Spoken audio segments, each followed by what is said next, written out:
mul kõne ka tehti, siis mul tuli isegi pisar silma. Ma polnud elus sellist kingitust kunagi saanud.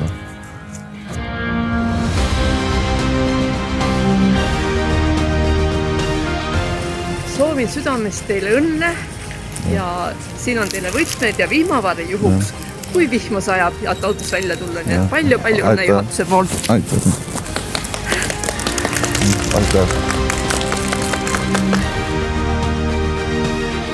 Mul ei olnud isegi meeles, et mul nagu see on ta registreeritud, aga nagu võitu ei ole olnud.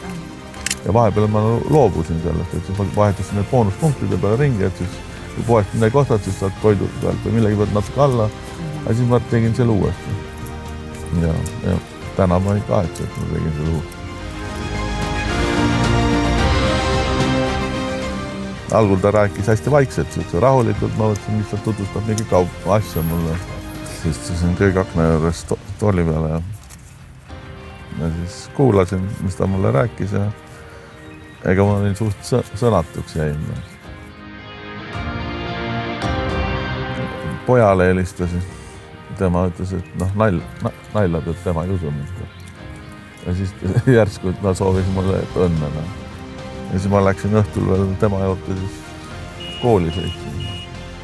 Ma hakkan sellega sõitma ja siis poeg saab siis Audi A4 siis endale ja ta võib sellega ka sõita. Coopi pood on hästi läbimõeldud, kvaliteetne kaup on, et sa ei pea minema näiteks kuskil suuremasse poodi linna, seal on nagu kõik laiali või siin on nagu ikkagi mõeldud ikkagi kvaliteedile inimesele ja kõikidele on mõeldud.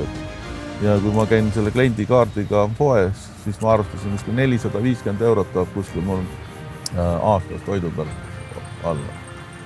Et see ei ole seal mõni euro ikkagi tuleb korraldud alla. Et ikkagi Coop on ikkagi inimessõbralikud. Et neil äpp, sellega ma väga tutvunud ei ole. Seal on nagu põhiasjad, mida sa oled pidevalt ostnud, on arvestanud sellega. Ja siis sa saad natuke seda muuta, mitte palju, aga ikkagi ta teeb sul ikkagi selle odavalt. Et ta on arvestatud ikkagi kõikide inimestega võrdselt. Coopis on nagu ikkagi tuleb odavam.